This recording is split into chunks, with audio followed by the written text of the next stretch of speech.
Welcome everyone. I'm going to wait until you arrive for a little bit. I'm just going to enjoy my pipe here for a few more minutes.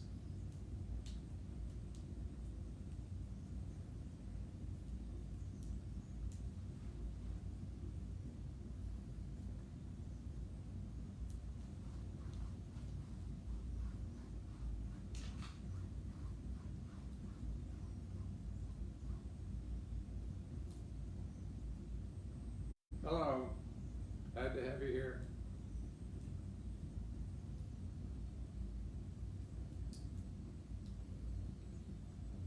Come join me by the fireside. It's so nice and warm in here.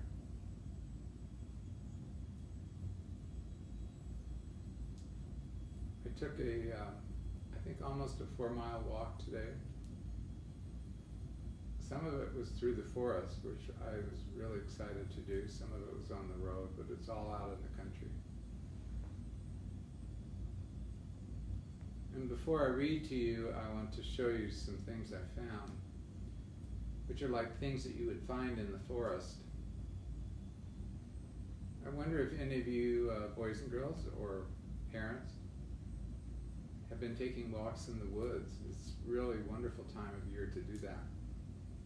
Tomorrow and the next day is supposed to be rain, so I'm trying to take advantage of it while I can.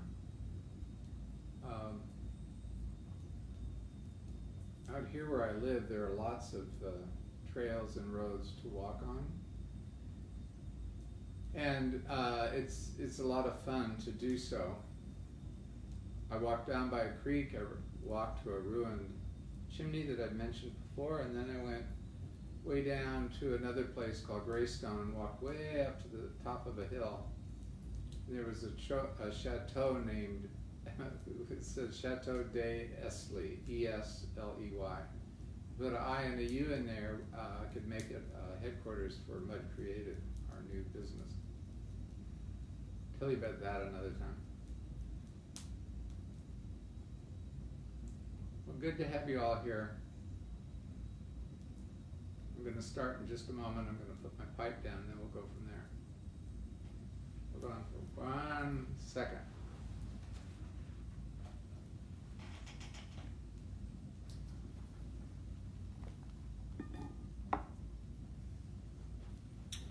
So here we go. So while I was walking in the forest, I was thinking a lot about our story and the woods and the wardrobe and everything, and I saw 3 really odd chestnuts again. Any of you find chestnuts when you're walking out through the woods? It's really fun. They have really interesting insides. Some of them look different depending on how they're broken. In this one to me looks like a gremlin or a ghost in a story. Like, it looks a little bit like the monk man screaming, but it also looks kind of like a ghost or a gremlin. I thought it kind of looked like one of our stories, something you'd find in Narnia. The second is very funny, and it kind of looks like Bigfoot's face that you've seen drawings of.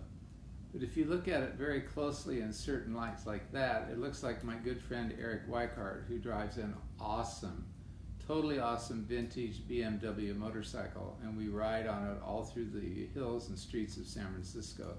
So hi Eric, this reminds me of you, but it also could be the face of Bigfoot. I thought that was kind of cool. The third is the most interesting. When we finish this story, we may read The Silver Chair by Lewis in Narnia.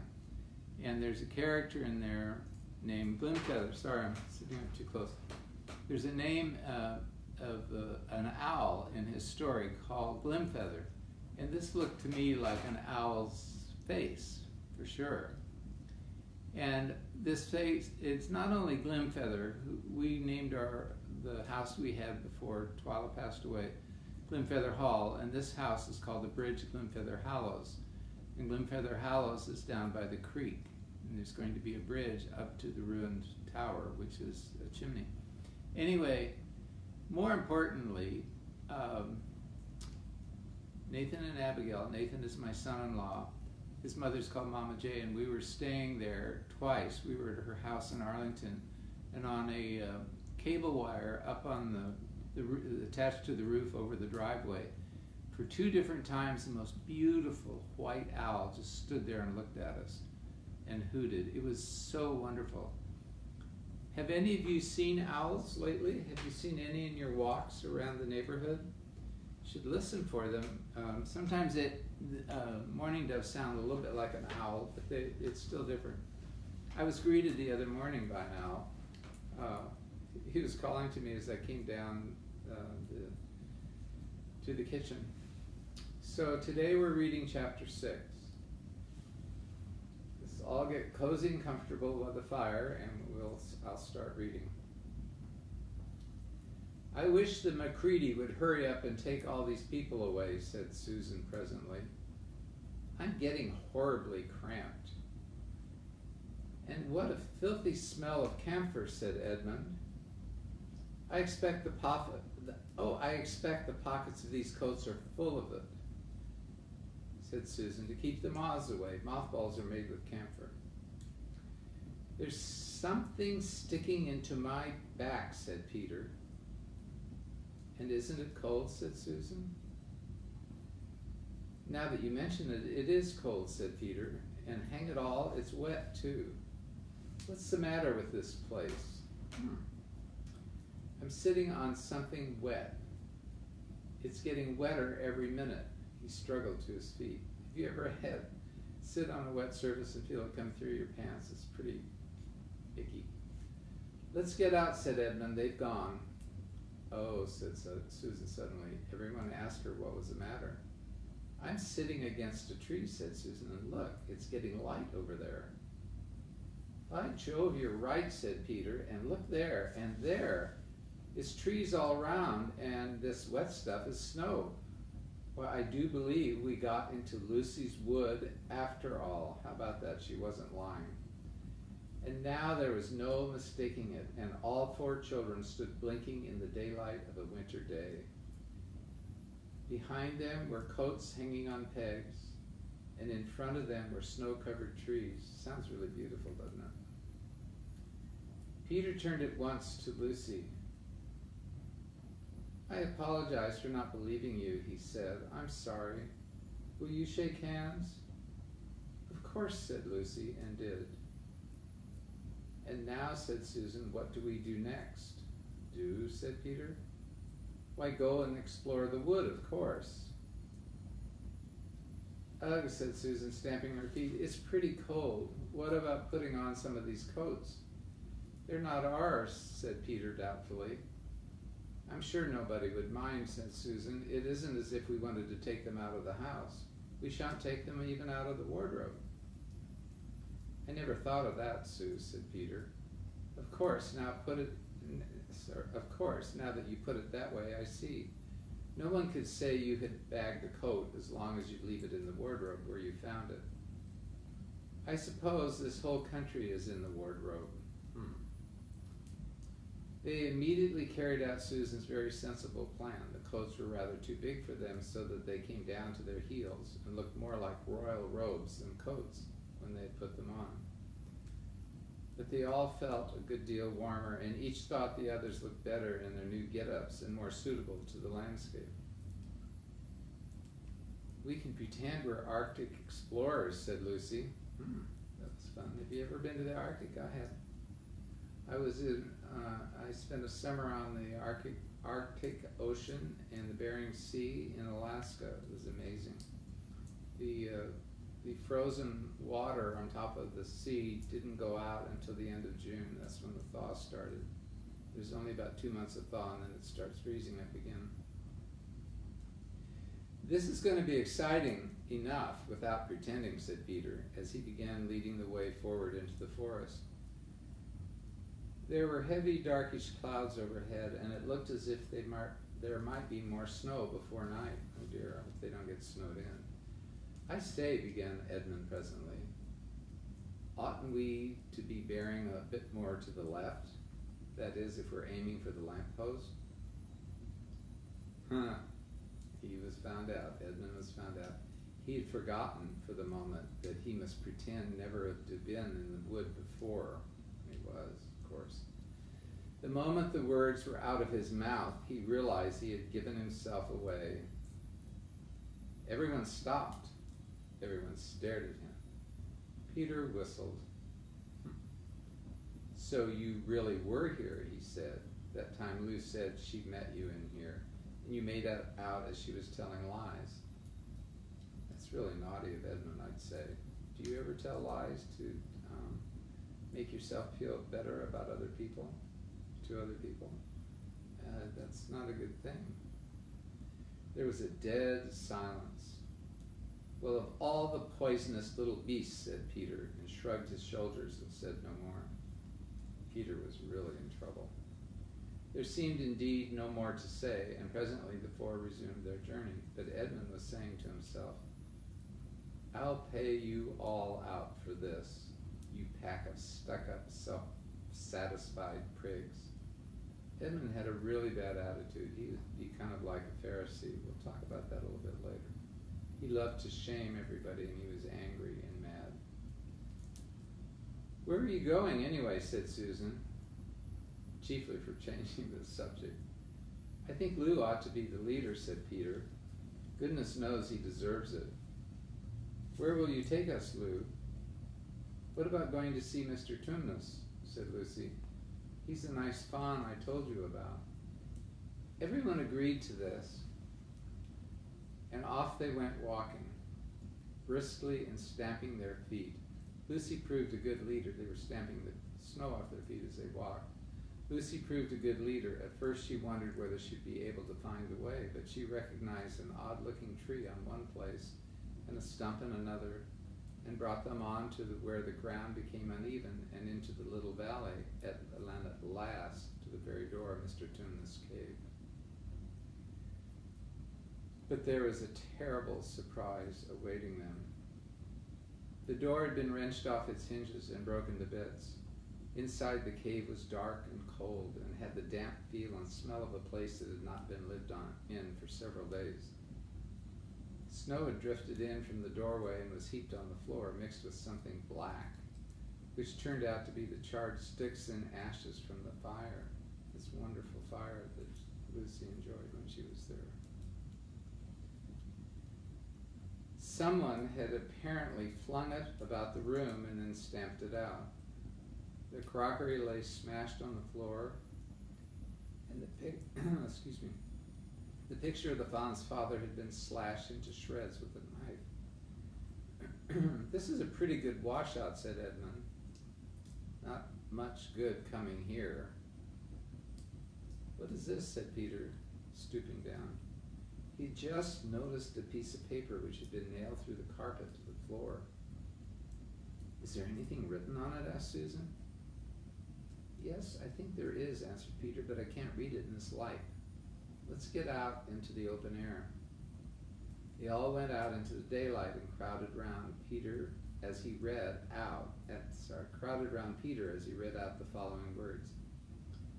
The former occupant of these premises, the Fawn Tumnus, is under arrest and awaiting his trial on a charge of high treason against Her Imperial Majesty Jadis, Queen of Narnia, Chatelaine of Cair Paravel, Empress of the Lone Islands, etc., etc., also of comforting her said Majesty's enemies, harboring spies, and fraternizing with humans.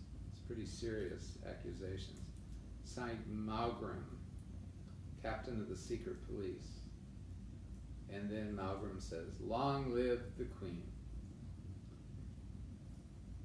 The children stared at each other. I don't know that I'm going to like this place after all, said Susan.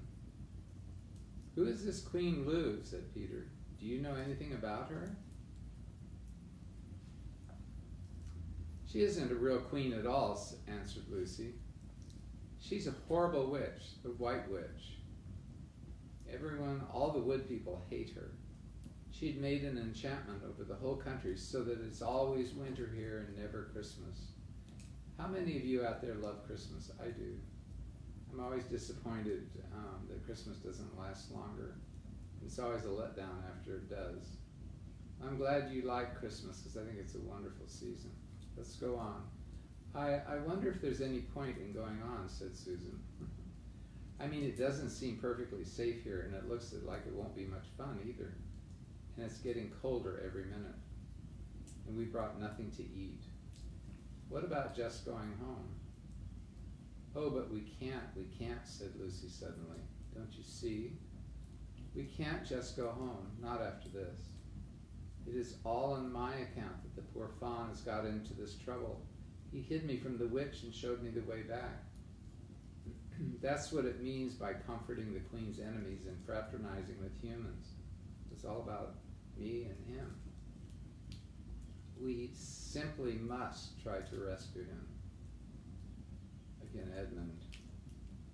A lot we could do, said Edmund, when we haven't even got anything to eat. He's always complaining. Remember, he's the one that loved Turkish delight and couldn't get enough of it. Shut up, you, said Peter, who was still very angry with Edmund. What do you think, Susan?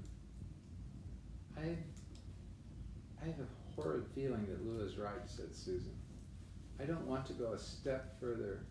I wish we'd never come, but I think we must try to do something for Mr. whatever his name is, the fawn.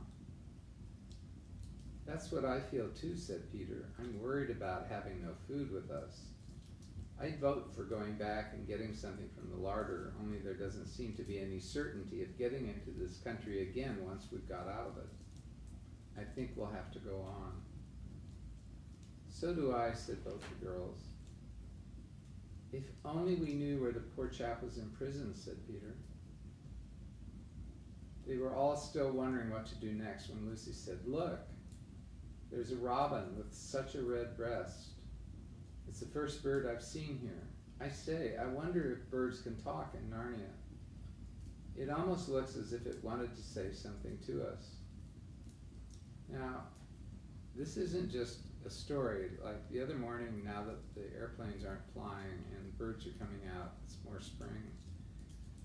The first morning of my confinement, I came down to the kitchen to get coffee, and I've told you the story, but it seems appropriate here.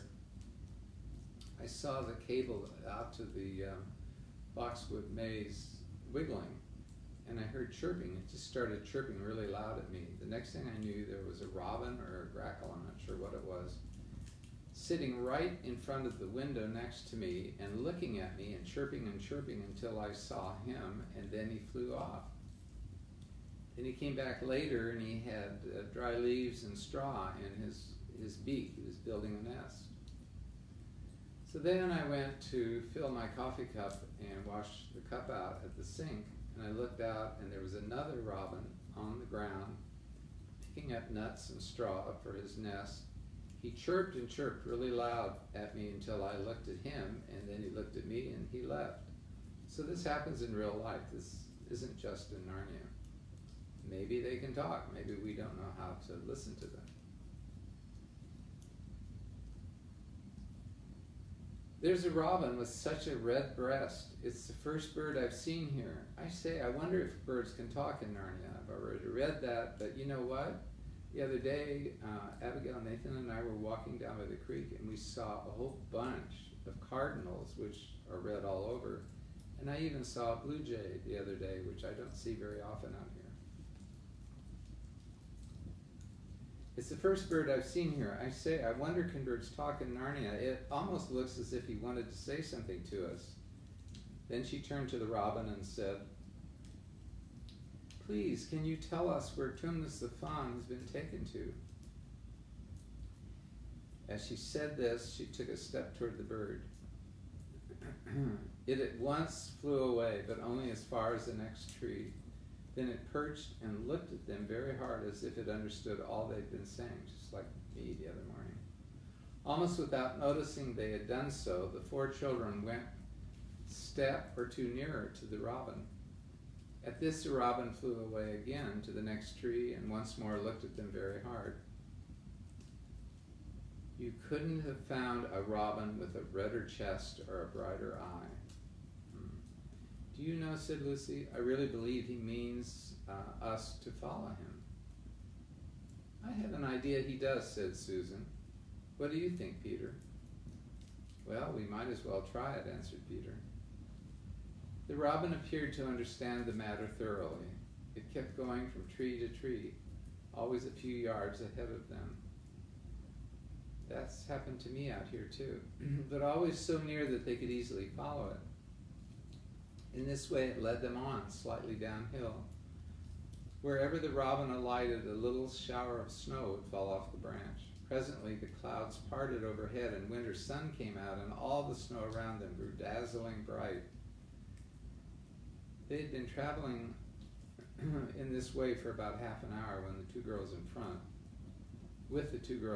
when Edmund said to Peter, if you're still not too high and mighty to talk to me, I have something to say which you better listen to. What is it? Asked Peter. Hush, not so loud, said Edmund. There's no good frightening the girls, the brave boy. But have you realized what we've been doing? What? Said Peter, lowering his voice to a whisper. We're following a guide we know nothing about. How do we know which side the bird is on? Why shouldn't it be leading us into a trap? That's a nasty idea. Still a robin, you know. There are good birds in all the stories I've ever read. I'm sure a robin wouldn't be on the wrong side. If it comes to that, which is the right side? How do we know that the fawns are in the right and the queen, yes, I know we've been told she's a witch, is in the wrong? We don't really know anything about either. The fawn saved Lucy. He said he did, but how do we know? And there's another thing too. Has anyone the least idea of the way home from here? Great Scott, said Peter, I hadn't thought of that. And no chance of dinner either. Well, that's the end of our story. I hope you're having dinner with your family today, and I hope you've had a good walk. I hope you get outside and enjoy the weather.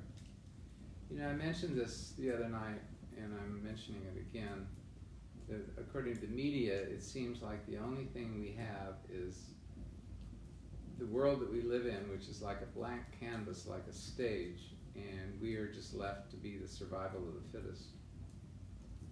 And now there's a lot of shaming. Like on Sunday I heard a story about a teacher who had a lot of Chinese students in their class, and they started shaming the Chinese students.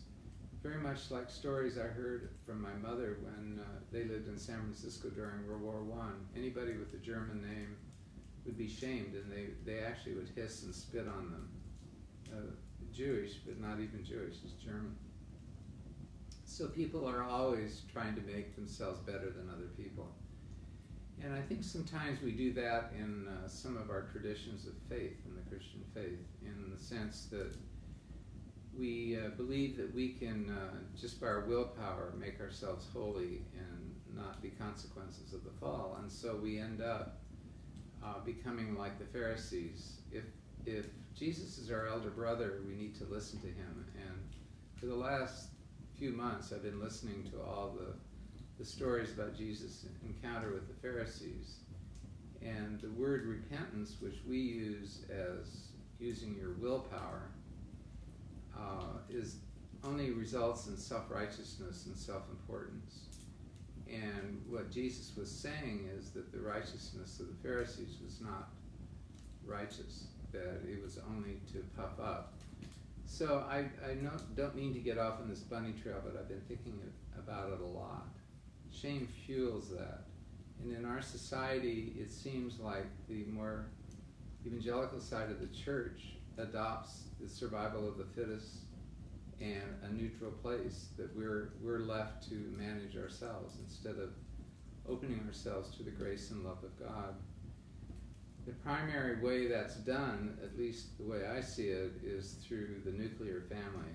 It's if the nuclear family is against the world, and the only way that the world can change is by our ordering the nuclear family. The father provides, the mother teaches values, the children obey the parents. All of that is good. But in the end, Jesus didn't use the word repentance. I was just listening to a wonderful podcast about this, and the word for repentance is metanoia. Repentance, in the way we use it, is just pulling yourself up by your bootstraps and using your willpower, and it only ends up in defeat. Where Jesus wants us to love him and open ourselves to the grace of God, and you can see it in Lewis's stories, especially the way Edmund is. Edmund really reminds me a lot of a Pharisee. He's always trying to puff himself up. Peter's kind of wondering. Lucy is really open to what the wonderful world of nature and God's presence in a way in the stories. So as we go through these stories, think about all these things and see if you can find clues that touch on our life here rather than just in Narnia. I'm so glad that Lewis invented Narnia and that we can come in every day and read it. Today I wore my security blanket at curating time because I'm tired of being inside. So I hope you have a wonderful night, and I want to give all of your parents, you children out there, give your parents big hugs and kisses. And I will see you tomorrow at around 3 for tea, and then tomorrow at 7 for the next chapter, which is, we're going to spend the day with the beavers. Have you ever seen a beaver? We used to have a beaver pond right near our house in Arlington, and we could go down and watch them. They destroyed every tree that grew in the pond. We finally had to ship them out because it was destroying the water and the environment. Anyway, I'll see you all tomorrow, and thanks again for listening. Have a good night. God bless.